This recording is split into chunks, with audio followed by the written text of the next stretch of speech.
오늘 함께 보실 하나님의 말씀은 사도행전 4장 29절에서 31절 말씀입니다. 사도행전 4장 29절에서 31절 말씀입니다. 제 성경으로 신약성경 193쪽에 있습니다. 제가 봉독하겠습니다. 주여, 이제도 그들의 위협함을 굽어보시고 또 종들로 하여금 담대히 하나님의 말씀을 전하게 하여 주시오며 손을 내밀어 병을 낫게 하옵시옵고 표적과 기사가 거룩한 종 예수의 이름으로 이루어지게 하옵소서 하더라.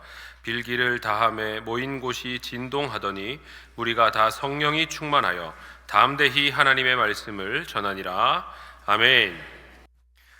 오늘은 부활 주일입니다. 우리 예수님께서 나를 위해 이 땅에 오셔서 십자가에 달려 죽으시고 그리고 사흘 만에 다시 죽음을 이기시고 살아나신 것을 기념하는 날입니다. 우리는 매년 이 부활절을 맞이하면서 주님이 다시 사셨습니다 라는 고백을 합니다. 그런데 이 주님의 부활의 소식에는 우리가 생각하는 것 이상의 깊은 의미가 담겨져 있습니다. 사도 바울은 고린도전서 15장 17절에서 이렇게 말했습니다. 함께 읽어보겠습니다. 그리스도께서 다시 살아나신 일이 없으면 너희의 믿음도 헛되고 너희가 여전히 죄 가운데 있을 것이요. 아멘. 이 말은 무슨 말입니까?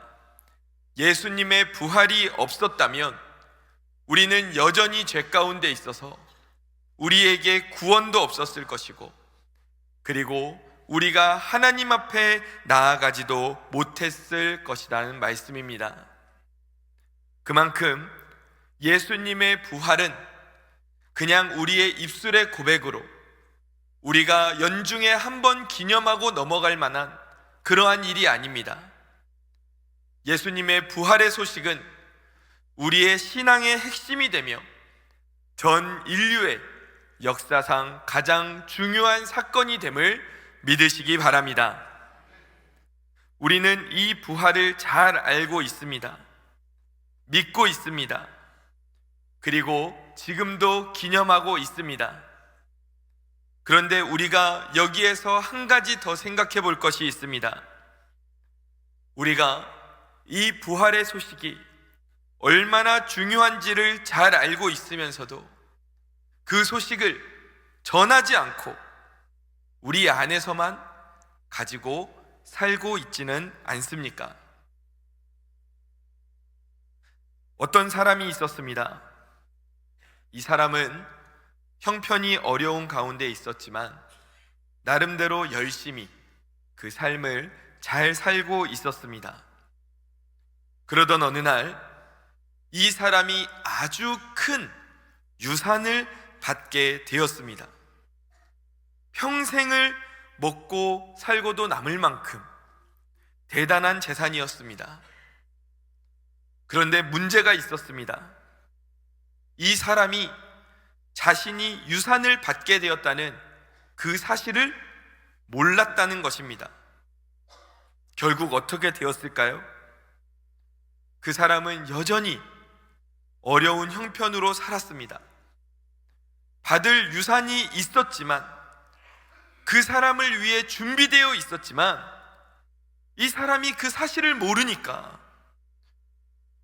그 삶은 여전히 어려움 가운데 변함없이 살 수밖에 없었던 것입니다. 마찬가지입니다. 오늘 우리 주님께서 우리를 위해 죽으셨고 다시 부활하셨음을 믿습니다. 그리고 그 부활의 소망을 따라 살아가는 사람들에게 구원의 은혜를 주신다고 약속하셨습니다. 그런데 이 기쁜 소식을 우리는 듣고 알아서 누리고 있는데 아직도 이 소식을 듣지 못해서 몰라서 누리지 못하는 사람들이 있다면 그것이 얼마나 안타까운 일입니까? 오늘 우리는 이 부활을 기념하고 있습니다. 이 기쁜 소식을 통해 우리는 죄사함을 받았고 구원을 받았고 하나님께로 나아갈 길이 열린 줄로 믿습니다. 그런데 아직도 이 소식을 듣지 못하고 부활을 누리지 못하는 영혼들이 있습니다. 구원의 은혜가 다 차려져 있는데 그 사실 자체를 몰라서, 나를 위해 죽으신 예수님의 그 부활하심을 몰라서 이것을 누리지 못하는 것입니다. 그래서 하나님께서는 이것을 참으로 안타까워하셨고 우리에게 부탁하셨습니다. 너희가 가서 이 부활의 기쁜 소식을 좀 전해줘라. 너희가 먼저 이 소식을 듣고서 내 품으로 들어오게 되었으니 아직 내 품에 들어오지 않은 그 영혼들을 위해서 너희가 가서 그 부활의 소식을 전달해 주지 않겠니? 이렇게 하나님께서 부탁하셨습니다. 초대교회 성도들은, 그리고 예수님의 제자들은 이 부탁을 가볍게 여기지 않았습니다. 그리고 이 부활의 소식을 전하기 위해 그 복음의 소식을 들고 나아가게 되었습니다. 사랑하는 성도 여러분, 우리도 이 초대교회 성도들처럼, 그리고 예수님의 제자들처럼 예수님의 부활의 소식을 누리고 전하며 살아가는 주님의 귀한 성도님들 되시기를 간절히 축원합니다. 그렇다면 우리는 어떻게 이 부활의 소식을 잘 전할 수 있을까요? 한번 오늘 말씀을 통해서 함께 살펴보기를 원합니다. 오늘 본문은 긴장감 넘치는 상황 속에서 시작이 되고 있습니다. 예수님께서 부활하시고 승천하신 뒤에 제자들을 기다리고 있던 것은 평안이 아니라 위험이었습니다. 그들은 붙잡혔고 신문을 받았고 복음을 전하지 말라는 경고를 받습니다.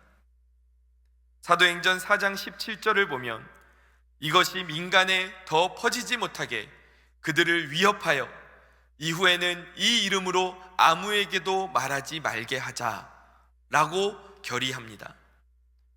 예수님의 제자들에게 예수님의 이름을 말하지 말라고, 특히 예수님이 부활하셨다는 것을 가르치지 말라고 말했습니다. 그냥 말한 게 아니라 위협했습니다. 전하면 가만두지 않겠다고 했습니다. 그러니까 목숨이 위태로워질 수 있는 그런 위급한 상황입니다. 이 상황에서 제자들이 어떻게 반응했을까요? 조금 조심하려고 할 수도 있습니다. 상황을 보면서 타협하려고 했을 수도 있습니다. 그런데 이 제자들의 반응이 완전히 다릅니다. 그들이 무엇을 합니까? 모여서 기도하기 시작했습니다. 본문 29절입니다. 함께 읽어보겠습니다. 주여, 이제도 그들의 위협함을 굽어 보시옵고 또 종들로 하여금 담대히 하나님의 말씀을 전하게 하여 주시오며. 아멘. 저는 이 기도를 보면서 놀라움을 느꼈습니다. 왜냐하면 지금 제자들에게 있어서 가장 큰 위험이 되는 것은 무엇입니까?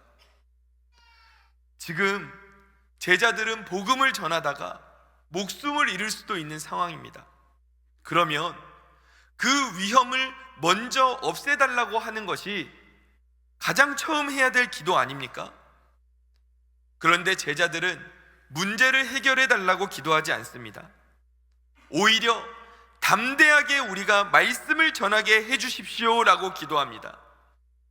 왜 이렇게 기도했을까요? 그들은 자신들이 위험한 상황보다 예수님의 이 부활의 소식을 전하는 그 사명을 훨씬 더 중요하게 생각했기 때문입니다. 그래서 두려움보다 하나님의 뜻이 더 컸기 때문에 이들은 자신들의 위협을 먼저 기도한 게 아니라 위험한 상황을 놓고 기도한 게 아니라 가장 먼저 하나님, 우리가 복음을 좀 잘 전할 수 있도록 우리에게 힘을 달라고 기도했던 것입니다. 사랑하는 성도 여러분, 이것이 예수님의 부활을 경험한 사람들의 모습인 줄로 믿습니다. 예수님의 부활을 경험한 사람은 이전과는 다른 모습으로 살게 됩니다.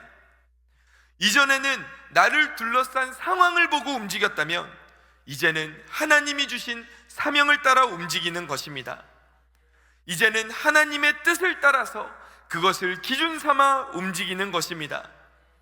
그래서 사도들은 그 위협 앞에서도 물러서지 않고 오히려 하나님, 저희가 더 담대하게 복음을 전하게 해주십시오, 간절하게 기도하며 나아갔던 것입니다. 이 복음의 기쁜 소식을 듣지 못해서 세상에서 방황하는 사람들을 생각할 때 안타까움에 가만히 있을 수가 없었습니다. 그래서 담대한 복음을 전할 수 있게, 담대하게 복음을 전할 수 있게 해달라고 하나님께 기도하며 나아갔던 것입니다. 성도 여러분, 그러면 왜 많은 것이 필요할 텐데 가장 먼저 이들이 담대함을 구했을까요? 이 담대함이라는 것은 가만히 생각해 보면 우리가 복음을 전할 때 꼭 필요한 것입니다. 사실 우리에게 복음을 전할 기회가 우리의 삶 가운데 참 많이 있습니다. 생각보다 자주 찾아옵니다. 예수님의 부활의 기쁜 소식을 전할 수 있는 찬스가 생각보다 많습니다. 그런데 어떻습니까? 내가 복음을 전할까?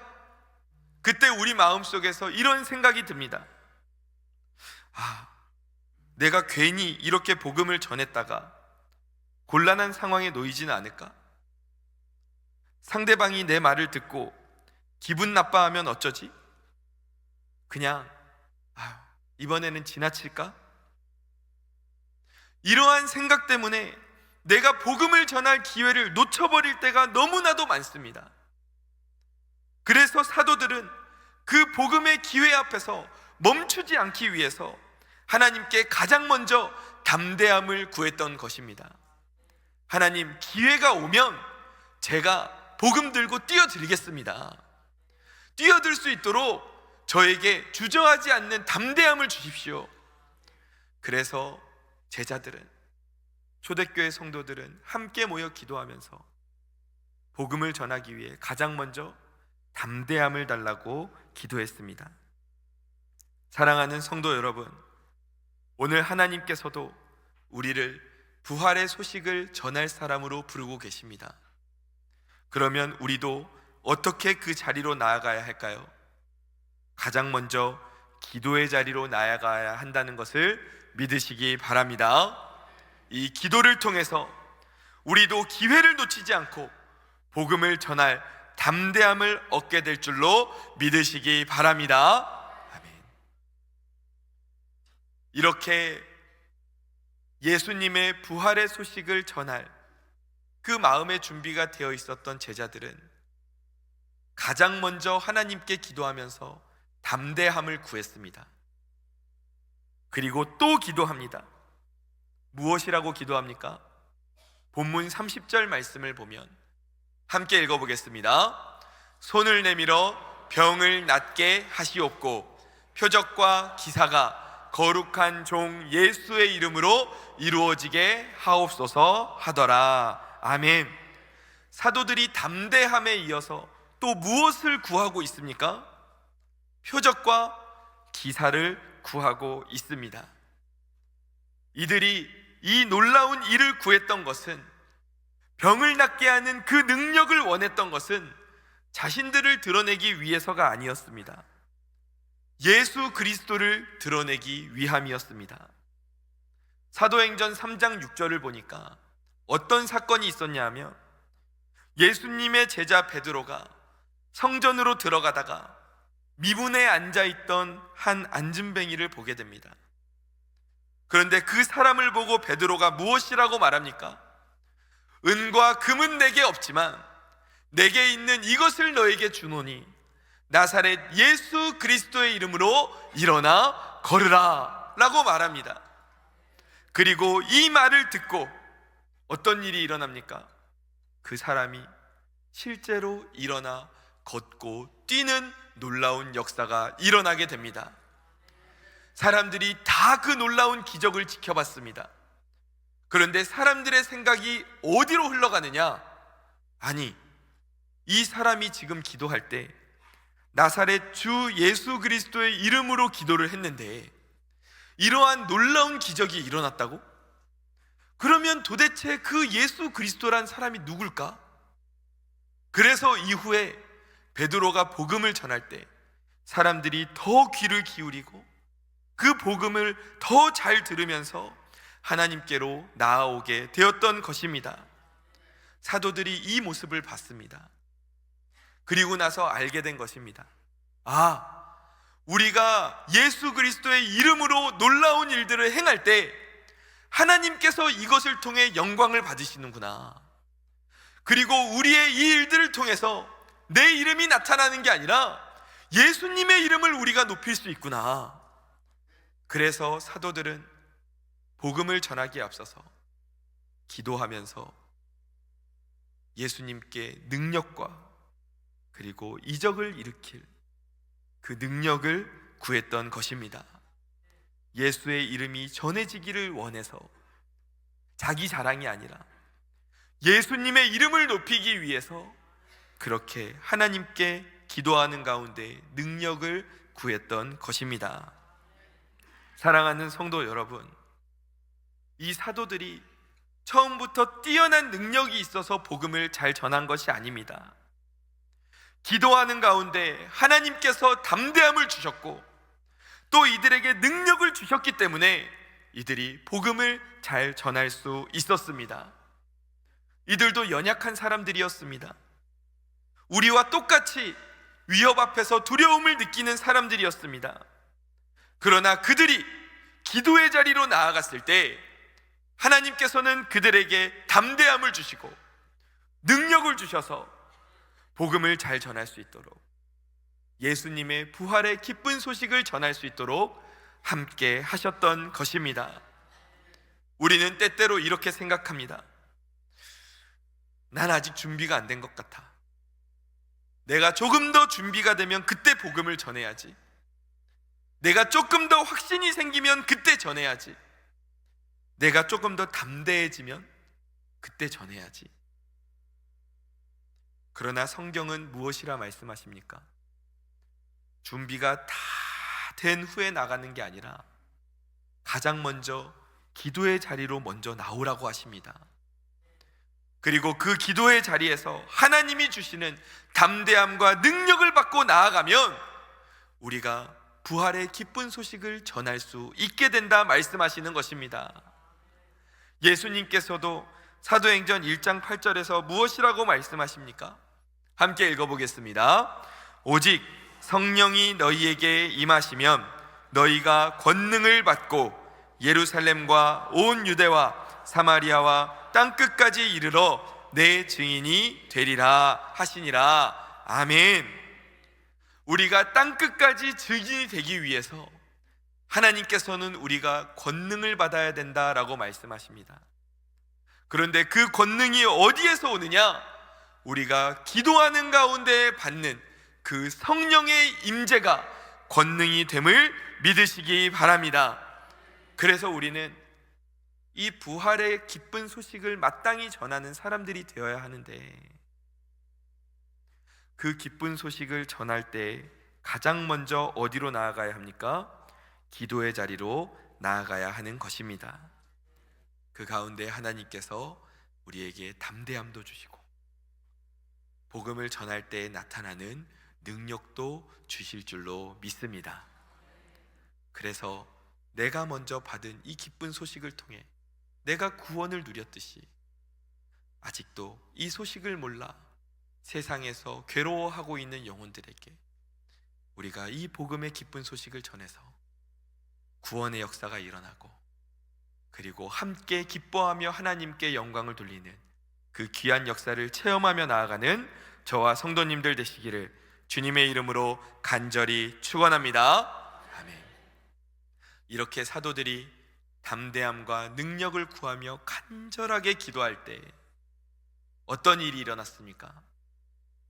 본문 31절 말씀입니다. 우리 함께 읽어보겠습니다. 빌기를 다하매 모인 곳이 진동하더니 무리가 다 성령이 충만하여 담대히 하나님의 말씀을 전하니라. 아멘. 이 사도들이 함께 모여서 간절하게 기도할 때 모인 곳이 진동합니다. 성경을 보면 하나님께서 임재하실 때 이렇게 땅이 흔들리고 공간이 진동하는 것을 볼 수 있습니다. 그러니까 지금 사도들이 기도했을 때 누가 실제로 함께 하셨습니까? 하나님이 사도들과 함께 하셨다는 것입니다. 기도할 때 하나님께서 그 자리에 임재하셨다는 것입니다. 그리고 어떤 일이 일어났습니까? 무리가 다 성령이 충만해졌다라고 말합니다. 이렇게 기도할 때 하나님께서는 우리를 찾아오셔서 우리에게 성령 충만의 역사를 허락하시는 줄로 믿으시기 바랍니다. 이 성령 충만은 우리가 한 번 받는다고 끝나는 게 아닙니다. 계속해서 우리가 물을 마시듯이 이 성령 충만을 받아야 하는 것입니다. 오늘 성경도 보면 사실 지금 이 자리에 모여서 기도하고 있던 이 사도들은 성령을 이때 처음 받는 게 아닙니다. 이전에 어떤 사건이 있었습니까? 오순절 사건이 있었습니다. 그때 다락방에 모여 함께 간절하게 기도할 때 성령이 불기같이 임하셔서 그들이 성령을 받고 복음을 뛰쳐나가서 전했던 그러한 역사가 일어나지 않았습니까?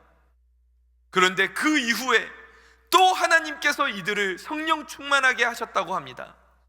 이게 무슨 말입니까? 우리도 계속해서 성령을 받아야 한다는 것입니다. 내가 한 번 받고 끝나는 게 아니라 계속해서 기도하며 하나님께 간구하며 나아가서 하나님의 임재하심 가운데 성령 충만을 받을 때에 내 삶에서 복음 전도의 역사가 일어날 줄로 믿습니다.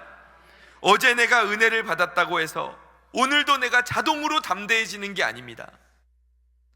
어제 내가 뜨거웠다고 해서 오늘 내가 똑같은 믿음으로 사는 것이 아닙니다. 우리는 기도를 통해 계속해서 성령 충만을 받으며 나아가야 하는 것입니다. 그래서 우리는 계속 기도의 자리로 나아가야 합니다. 그 자리에서 하나님께서 우리를 찾아오셔서 우리를 계속해서 성령으로 채우시기 때문입니다.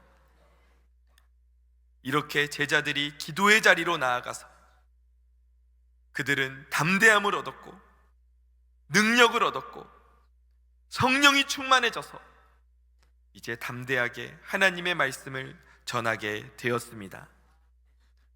이 모든 것이 기도의 능력임을 믿습니다. 예수님의 부활은 사람들을 이렇게 변화시켰습니다. 그 변화된 사람들이 기도함을 통해서 세상 가운데 그 복된 소식을 전하기 시작했습니다. 사랑하는 성도 여러분, 오늘 우리도 이와 같은 은혜를 누리게 되기를 주님의 이름으로 축원합니다. 기도의 자리로 나아가시기를 소망합니다. 그 자리에서 하나님을 만나게 되시기를 소망합니다. 성령 충만을 받고 담대함과 능력을 얻어서 부활의 기쁜 소식을 전하며 살아가는 저와 성도님들 되시기를 주님의 이름으로 간절히 축원합니다. 아멘. 말씀을 정리하겠습니다. 오늘 우리는 이 사도행전의 말씀을 통해 예수님의 부활을 경험한 사람들이 어떤 인생을 살게 되는가를 함께 살펴봤습니다. 이들은 자신들이 누린 그 부활의 은혜를 자신들만 갖고 있기를 원하지 않았습니다. 하나님께서 하신 그 부탁을 듣고 이들은 그 복음을 들고 땅끝까지 나아갔습니다. 위협 앞에서도 물러서지 않고 오히려 기도의 자리로 나아갔습니다. 그때 이들이 간구했던 그 기도, 하나님께서는 들으셨고 이들에게 담대함을 주시고 능력을 주시고 성령 충만을 주셔서 복음을 전할 수 있게 하셨습니다. 사랑하는 성도 여러분, 이제 하나님께서 우리에게 말씀하십니다. 우리도 부활의 기쁜 소식을 전하며 살아가라고 부탁하십니다. 이 말씀을 들으실 때 부담이 되실 수도 있습니다. 하나님, 저는 아직 부족해요. 아직 준비가 안 되었어요 라고 말씀하실지 모릅니다.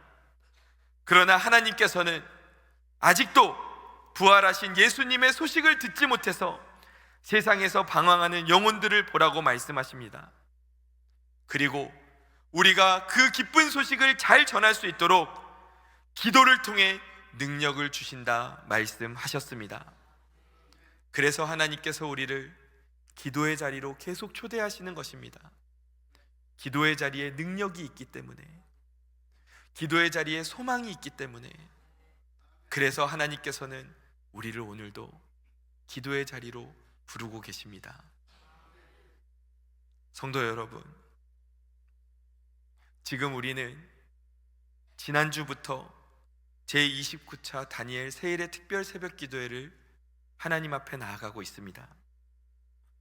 이 기간 동안 우리가 여러 기도 제목들을 놓고 기도하며 나아가고, 또 많은 성도님들이 벌써 응답받는 그 은혜를 누리고 계십니다. 우리가 여기에 한 가지 더 기도하기를 원합니다. 하나님, 제가 이 부활의 기쁜 소식을 전하는 사람이 되게 하여 주십시오. 제가 받은 은혜를 저 혼자 누리고 끝내는 게 아니라 그 은혜를 누리고 나눌 수 있는 사람이 되게 하여 주십시오. 하나님이 나에게 부탁하신 그 사명을 가볍게 여기지 않고 오늘 내 인생 가운데 그 사명 감당하며 살아갈 수 있도록 주님께서 인도하여 주십시오. 우리가 그렇게 기도하며 나아가기를 원합니다. 그때 하나님께서 우리에게 담대함을 주실 줄 믿습니다. 능력을 주실 줄 믿습니다. 성령 충만으로 채우실 줄 믿습니다. 부활의 소식을 전하며 살아가는 하나님의 사명을 감당하는 자로 우리를 세워주실 줄로 믿습니다. 이번 부활주일이 그냥 한 번의 기념으로만 지나가지 않기를 원합니다. 이 부활의 기쁜 소식을 누리며 나누며 우리가 다시 하나님의 사명자로 서게 되는 그러한 주님의 날이 되기를 주님의 이름으로 간절히 축원합니다. 복음을 전하는 자 되기를, 저와 성도님들 되시기를 주님의 이름으로 간절히 축원합니다. 기도하겠습니다. 하나님, 나를 위해서 이 땅에 오셔서 십자가에 달려 죽으시고 또 사흘 만에 부활하셔서 우리에게 구원이 되시고 그리고 우리에게 능력이 되시며 하나님께 나아갈 수 있는 길을 열어주신 하나님, 그 예수님의 은혜를 우리가 바라보며 나아갑니다. 우리는 이 구원의 부활의 기쁜 소식을 들었고 그래서 그 소식을 누리며 살고 있습니다. 그런데 아직도 이 세상 가운데에는 이 부활의 기쁜 소식을 누리지 못하고 사는 영혼들이 너무나도 많습니다. 하나님이 우리에게 부탁하십니다. 네가 나가서 그 부활의 소식을 좀 전해줘라. 그런데 그 소식을 전할 때 하나님, 솔직히 두렵습니다. 걱정될 때도 많고 그 복음을 전하는 자리를 피하고 싶을 때도 있었습니다. 그런데 하나님께서는 우리에게 한 번 더 말씀하십니다. 그러면 기도의 자리로 나와라. 네가 기도할 때 내가 담대함을 주고 능력을 주고 성령 충만을 줘서 복음을 잘 전할 수 있는 그런 복음 전도자로 내가 너를 세우겠다고 약속해 주셨습니다. 주님, 그 약속을 믿으며 오늘 우리가 기도의 자리로 나아가기를 원합니다. 이번 세일의 기도의 기간에 우리가 기도할 것들 많이 있지만 거기에 더해서 하나님, 내가 부활의 기쁜 소식을 전하는 자 되게 하여 주옵소서. 이 기도를 놓치지 않고 나아가 하나님의 복음을 전하며 하나님께 영광 돌리며 나아가는 주의 자녀들 되게 하여 주옵소서. 주님께서 오늘도 우리와 함께 하심을 믿습니다. 주님 감사합니다. 사랑이 많으신 예수님의 이름으로 기도드립니다. 아멘.